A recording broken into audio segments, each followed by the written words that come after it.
Welcome to the Awakening Women podcast. I'm your host, Leanne Oaten, and for almost a decade, I have been a transformation coach and therapist. This podcast is all about lifting the veil of consciousness and awakening to the truth. It is also about helping you to raise the bar in all areas of your life and relationships by starting with you. If you're ready to take back your personal power and reclaim your life, you have come to the right place. I'm so glad that you're here, so let's get started with today's episode.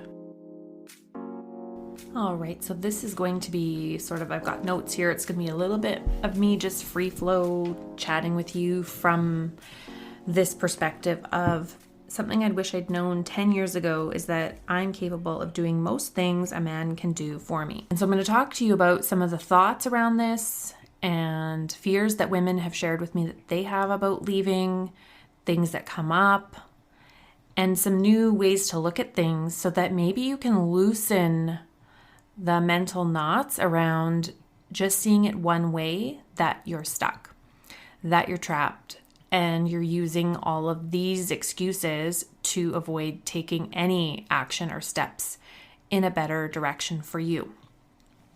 So for me, that was a really big one, is that, the fear of the unknown is everybody's fear, right? Most of the time, when we're not taking a step in a direction that we know we need to, or we're putting off, it's because we're fearing the unknown. We don't know what's on the other side.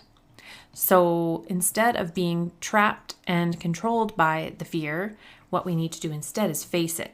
That means looking at it square in the face and assessing it, challenging it, reframing it, and seeing a new way. So the idea of that I can do pretty much anything that a man can do. Sure, there are exceptions. Sometimes men are stronger than women physically, like they're built differently most times, right? Or they're stronger, they're able to lift heavier things. Obviously there's obvious things like we need a man to procreate. Yes, there are certain levels of intimacy that we can only have with a man if we are heterosexual, right? I'm speaking from that standpoint. A man's perspective, they do think differently. They're more logistical, they're more practical, they're more logical.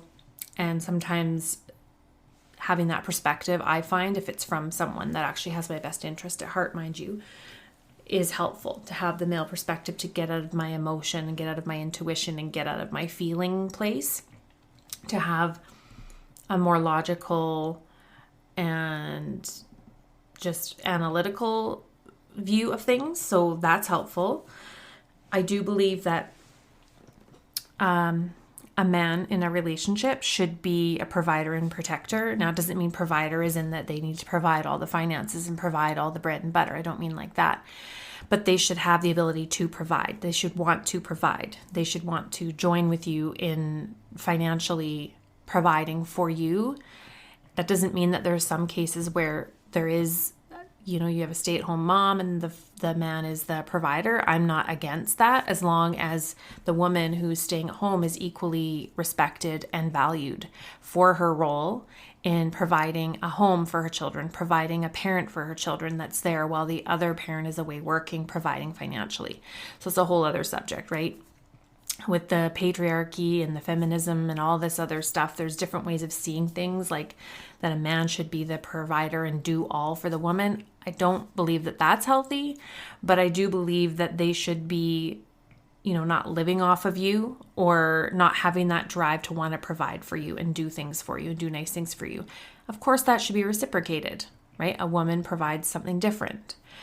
Definitely as in protector, of course, you're both looking out for each other, right? You're both there to protect each other, but I still believe, and this is just me, I want to feel like my man, if I have a man in my life, is looking out for me, that they are looking around corners for me, or they're thinking about things that maybe I'm not thinking about as far as my safety, or planning something or seeing something differently, but that they have my best interest at heart. And of course, protector in the practical sense, right? If they see an oncoming car, they're going to pull you out of the way, or they're going to look at where there could be dangers and look out for you. I do believe that that is very important. I do believe that a man should support and look out for his woman and for any children. So there are things that, yes, of course, there's a lot of this, like, I don't need a man, like, I can do everything myself. Like, yeah, that's great, but we don't want to be a man. Women don't, typically, we don't want to be a male. And each gender provides something different in a relationship. Female energy is nurturing. We want to make a home. We want to create like a nourishing space. We tend to foresee needs of others. We intuit needs. We can sometimes be better at like planning things, planning events, planning dinners, decorating a home. And these are, again, they're maybe not always the case. I'm just saying, when I'm thinking about something from the female energy versus male energy, they're different. They offer different things. We each of us has female and male energy, right? Masculine, feminine energy. And we want to make sure as women, we're not operating too much in the masculine, and that as a man, they're not operating too much in the feminine, because then you end up with a guy that's wanting to just sit back and do nothing and let everything flow, while you turn into the masculine doing all the things, taking initiative, doing all the work, planning all the things.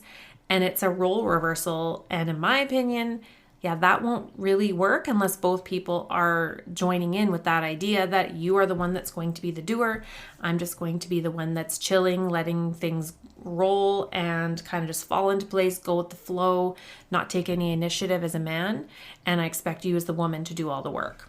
For me, that would not work. Like, no way.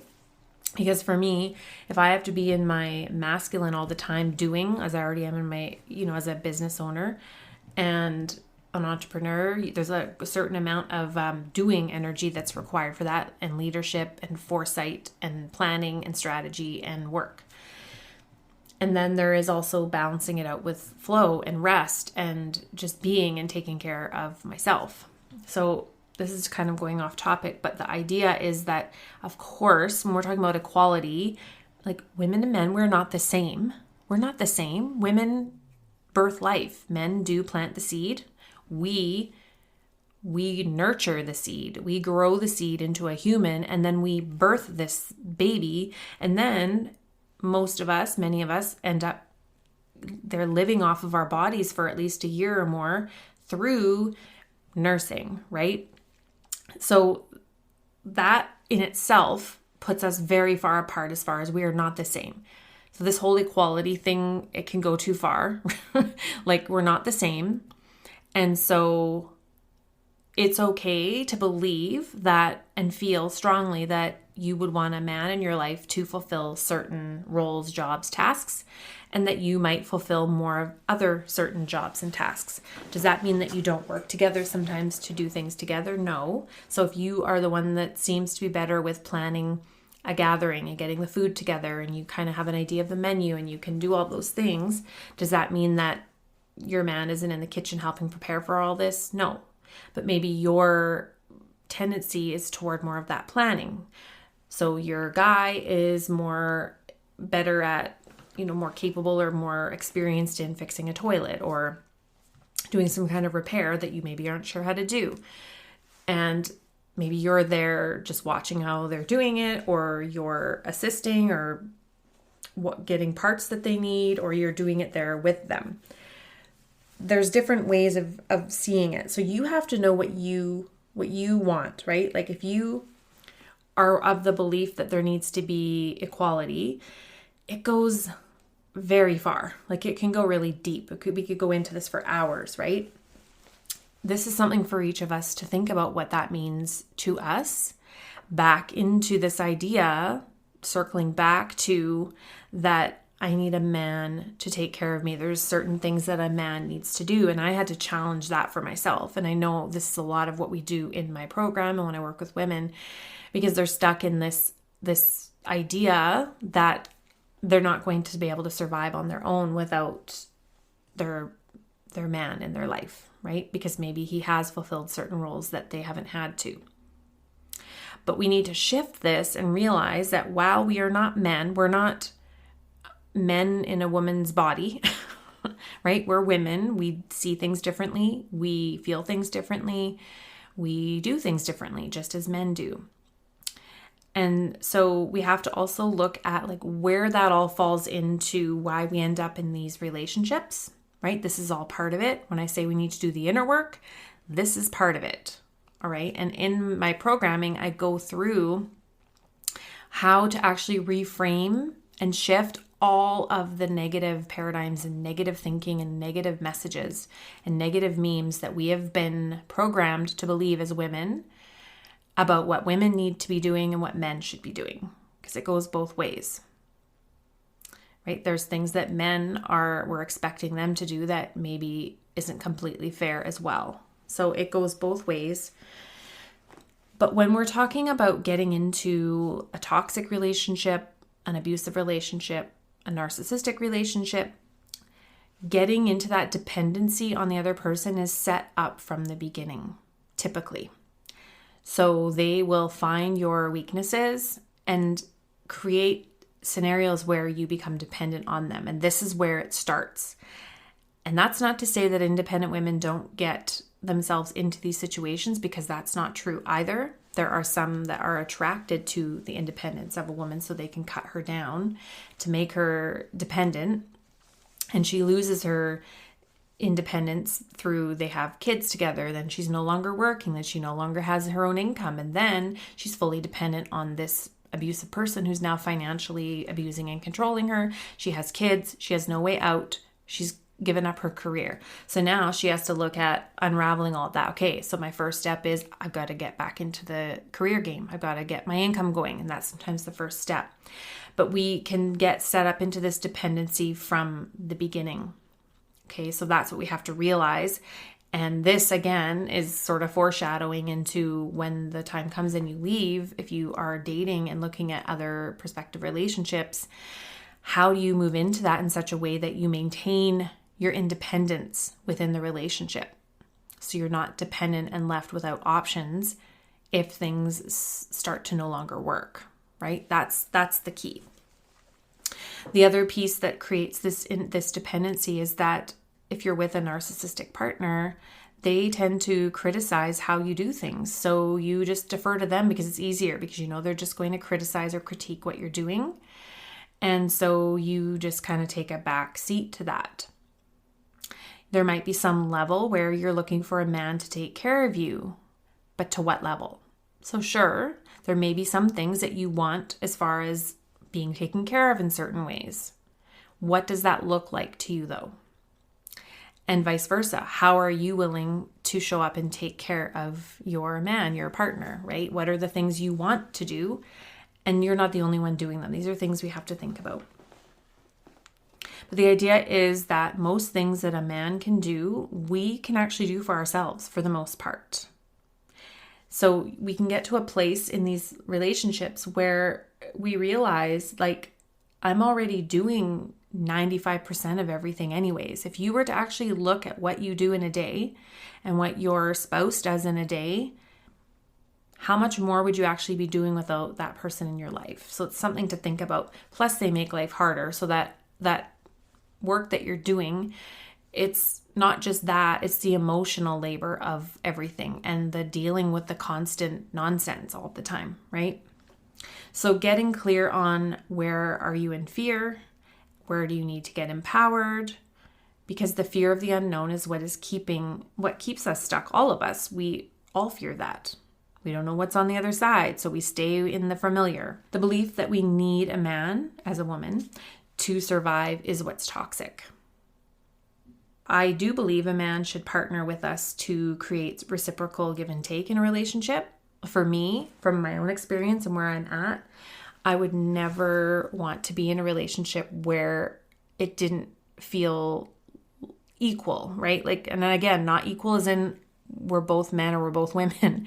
Like, we're equal as in I'm giving in this way, you're giving in that way. We're complementing each other, where we're both feeding each other, where it's reciprocal energy give and take, where one might be better in one area, one might be better in another area, but they're not doing the exact same things necessarily for each other, but it feels like, hey, you compliment me because you're really good over here, I'm really good over here, and this is how we work together.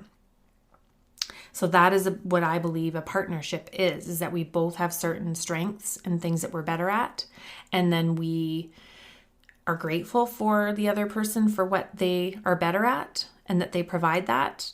And then we are looking at, okay, what are the things that I provide that the other person that's not their greatest strength? So this is why it is a give and take. This is what you would be looking for. Whereas when you're in one of these relationships that are one-sided, that's not really what's happening. So look at where you're most needy and dependent. So think about all of the things that come up for you when you think about leaving, that terrorize you, that scare you, when you think, oh my God, I wouldn't be able to do all of these things. And again, looking at list out what are all the things you're doing right now as it is in the relationship. Add to that the stress and the chaos that they cause on top of it. Your bandwidth opens up to be able to do all of the things. Life is easier. Yes, you can hire people. Like the first year for me, I hired quite a few people to come in and help me. I had the finances to do it. Did I want to pay for all those things to be done? No. But when I realized that there was only a tiny handful of things that I wasn't actually already doing to begin with, it's like, wow. And it's less stressful because you're not like thinking in your head and being all bitter about, oh, they should be doing this. Like, oh, I wish they would help. Or they're left this mess again. They left their empty cans down here, or their dirty dish, or their burnt on frying pan on the stove and went off to work because they don't give a shit, right? That stuff is what takes away our mental energy, right? So you're taking all that out of the equation now, remember? So you're getting your mental health back. Not saying at all that the first while is not a major adjustment period. Absolutely, for sure it is. Not going to say that it's not. But you will do fine if you have that growth mindset of, I know I'm going to get through this. You make sure that you have the right support on board. You make sure that you are looking at things from the perspective of that I actually can do this. I know I can, even though I'm scared. And so look at where you feel most dependent and where you feel most fearful, and know that that is where you need to start to take some ownership and get empowered and question yourself. Like, will I really be unable to take these things on? Or will I be able to hire someone? And if you're thinking about, things will be tight financially. You're coming from a 2-income household. Now you'll have to figure out how to do it with your income. Yes, you will have to make some adjustments or make more money. You have to then look further into simplifying, maybe cutting expenses in some areas and focusing in on just certain areas that you value. This goes into value work, which is going off in a different tangent, but typically we spend where in the areas we most value, right? So instead of saying, I can't afford this or that, it's almost always, if you check with yourself, it's either not a priority or it's not a value. So for me, my top values are my health and wellness and my personal growth and transformation. So I am always learning. I'm always reading. I'm almost typically always in some kind of course or a coaching program. And I have a therapist and coach on standby for times when I need it. So these are things that I value and I spend a lot of money on. For me, that's the very tippity top of the hierarchy, because how I'm doing there trickles down through other areas of my life, how I'm showing up in my business, how I'm managing everything else, how I'm feeling, how I'm parenting, all of it. So how I take care of myself cascades down and affects other areas. It's a ripple effect. So for me, my top values are personal growth, transformation, and my wellness and health. So that all comes first. That's where I allocate a lot of my money. So if there's a program that comes out that fits where I'm at, and I know that they might be able to help me at a certain phase, then I invest in it, because that's how you grow. We can't grow from the same information that we have right now. We grow when we have new information, or we have new insights, or we learn new ways of doing things we haven't thought about before, right? It's sometimes just that. It's like, oh, I've never thought about doing it that way before. Oh my gosh, this changes everything. And it's powerful, right? But we can't do that just sitting in isolation, just writing in our journals, right? Sometimes you get insights that way. But this is why we go through teachers and mentors. For me, I typically don't take programs that are unless they're taught by like actually like someone with credentials. That's kind of one of my things. I tend to gravitate toward those who have like experience, some kind of credentials around coaching, life experience.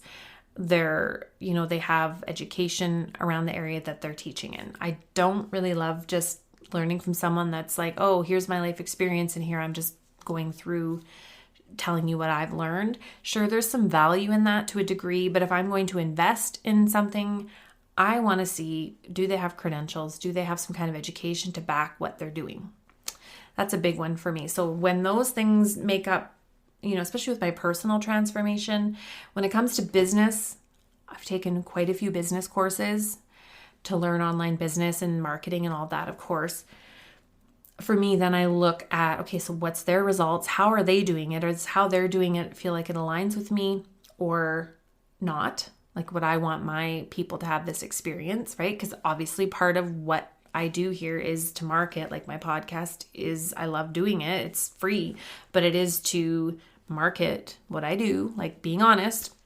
Because if I didn't have students enroll in my programs or customers buy my programs or clients, this podcast wouldn't be here. So if you are one of my clients or have purchased courses, this is a shout out to you. Thank you. And you have also made my personal transition through talking about, as we're talking about this subject, you've made it possible, right? It's all of this like reciprocal give and take in life, right? And so I give what I've learned. I invested in my education to do what I do, and I provide free value where I can. And the reason why I can do that is because there are some of you that believe in me and invest in me because that is aligned with what is a high value for you at this time.